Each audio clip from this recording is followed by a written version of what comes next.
ఆస్ట్రేలియాలో ఫ్రీగా చదవడం ఎలా? ఓకే. సో, ఇప్పుడు యాక్చువల్‌గా ఏంటంటే చాలామంది యూరోపియన్ కంట్రీస్‌కి చాలా ఇష్టపడుతున్నారు. దాంట్లో ముఖ్యంగా జర్మనీ, ఆస్ట్రియా, ఇటలీ ఈ కంట్రీస్‌కి చాలా డిమాండ్ ఉంది. దాంట్లో ముఖ్యంగా మరీ ముఖ్యంగా ఏంటంటే Indian students always looking for the better opportunities at a affordable price. So, దానికి ఆస్ట్రియాలో ఆస్ట్రియా అనగానే యాక్చువల్‌గా ఆస్ట్రేలియా అనుకుంటారు. కాదు. ఇది ఆస్ట్రియా. ఆస్ట్రియా వచ్చేటప్పటికి ఏంటంటే ఇది యూరోప్‌లో ఒక అంతర్భాగం అండ్ చాలా ఇంపార్టెంట్ కంట్రీ. ఇది వచ్చేటప్పటికి అక్కడ లోకల్ లాంగ్వేజ్ జర్మన్ ఉంటుంది. అండ్ ఇక్కడ యూనివర్సిటీస్ అన్నీ కూడా పబ్లిక్ ఫండెడ్ యూనివర్సిటీస్ ఉంటాయి. సో, ఈ పబ్లిక్ ఫండెడ్ యూనివర్సిటీస్ ఉండడం వల్ల ఇక్కడ ఫండింగ్ అంతా కూడా government of Austria will take care. దాని ద్వారా స్టూడెంట్స్‌కి కేవలం €370 సంవత్సరానికి ఫీజు అవుతుంది.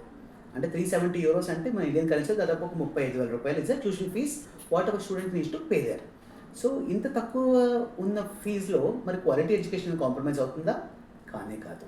ఎందుకంటే ఆస్ట్రియా వచ్చేప్పటికి ఇవన్నీ public funded universities. For example TU Wien, FH Technikum Wien, university of కార్ట్నన్, ఇంకా ఇలా యూనివర్సిటీస్ చాలా ఉన్నాయి. క్లాగన్ఫర్ట్, ఇలా చాలా యూనివర్సిటీస్ అన్నీ కూడా ఇవన్నీ పబ్లిక్ ఫండెడ్ యూనివర్సిటీస్. ఇవి పబ్లిక్ ఫండ్ యూనివర్సిటీస్ అవ్వడం వల్ల ప్రతి యూనివర్సిటీ కూడా ఇన్ఫ్రాస్ట్రక్చర్ చాలా బాగుంటుంది.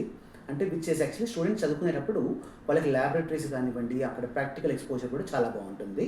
అండ్ ఇవన్నీ కూడా ఆస్ట్రియాలో ఉన్నటువంటి స్టేట్ ఫండెడ్ యూనివర్సిటీస్. కాబట్టి every state university has very good job scope. అంటే వీళ్ళు ఇక్కడ చదివిన తర్వాత ఆయా దేశాల నుంచి వాళ్ళకి యాక్చువల్‌గా క్యాంపస్ ప్లేస్‌మెంట్స్ ద్వారా మంచి మంచి జాబ్స్ ఉంటాయి. అండ్ మోస్ట్ ఇంపార్టెంట్ ఏంటంటే ఆస్ట్రియాలో ఇంతకుముందు చెప్పినట్లు లాంగ్వేజ్ కూడా జర్మన్ లాంగ్వేజ్. సో, దీని ద్వారా ఏంటంటే ఆస్ట్రియాలో మాస్టర్స్ అయిన తర్వాత స్టూడెంట్స్‌కి చక్కగా జర్మనీలో గానీ, స్విట్జర్లాండ్‌లో గానీ, ఇంకా జర్మన్ చాలా దేశాల్లో కామన్‌గా వాడతారు. కాబట్టి ఇటువంటి ఏ భాషలో అయినా కూడా వాళ్ళు ఆ కంట్రీస్‌కి వెళ్ళి కూడా ఉద్యోగం వెతుక్కోవచ్చు. బికాస్ ఆస్ట్రియాకి వచ్చే వీసాని షెంజెన్ వీసా అంటారు.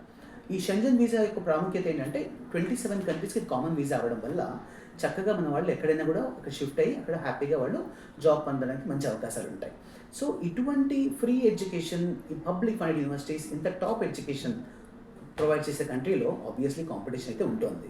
కానీ ఇక్కడ విదేశ్ కన్సల్ట్స్‌లో with our expertise of almost like 18 years what will make sure is we end up getting admission for the student. దానికి ఏంటంటే మనం ఇక్కడ నుంచి ఎలిజిబిలిటీ క్రైటీరియా ఫస్ట్ వాళ్ళకి ఏం కావాలి, ఐఎల్టీఎస్ అయితే కనుక, టోఫెల్ అయితే కనుక ఎలా చేయాలి, దాని ప్రిపరేషన్ దగ్గర నుంచి విదేశ్ కన్సల్ట్స్‌లో వాళ్ళకి గైడెన్స్ ఇచ్చి దాని ద్వారా ఒక మంచి యూనివర్సిటీ సెలెక్ట్ చేసి వాళ్ళకి అడ్మిషన్ చేసి పెడతాం.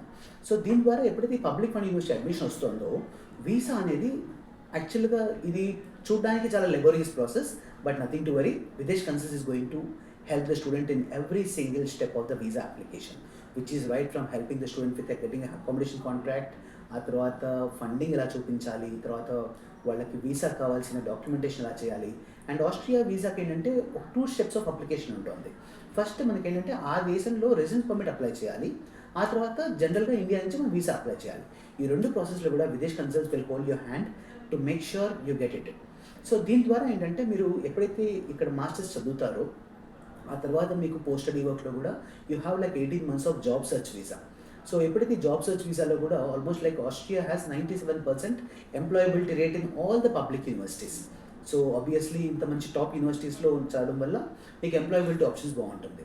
తర్వాత నెక్స్ట్ వచ్చేటప్పటికి ఏంటంటే మీకు ఫండ్స్ రిక్వైర్డ్ కూడా జర్మనీకి లాగా బ్లాక్డ్ అకౌంట్‌లో ఫండ్స్ చూపించాల్సిన అవసరం లేదు. సో, ఇండియాలో ఉన్నటువంటి స్టూడెంట్ అకౌంట్‌లో గానీ, వాళ్ళ పేరెంట్స్ అకౌంట్‌లో గానీ, సేవింగ్స్ అకౌంట్‌లో కొంత ఫండ్స్ చూపిస్తే సరిపోతుంది. అది ఎలా చూపించాలి ఏంటి అనే దానికి మొత్తం Videsh consults will guide you exactly how to crack this.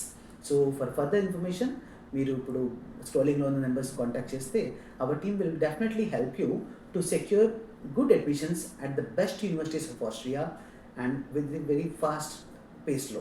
అయితే ఇప్పుడు ఆల్రెడీ మనకేంటంటే కొన్ని యూనివర్సిటీస్ డెడ్‌లైన్స్ ఆల్రెడీ అయిపోవస్తున్నాయి. కాబట్టి ఈ సెప్టెంబర్‌కి ఎవరికైతే 2025 సెప్టెంబర్ ప్లాన్ చేస్తున్నారో ఇమ్మీడియేట్‌గా మన విదేశ్ కన్సల్ట్స్ టీమ్‌ని కాంటాక్ట్ చేస్తే we will be happy to help you out in getting the admissions for Austria. Thank you very much. Please do subscribe to Videsh Consult's channel and click on the bell button to get regular updates about Europe.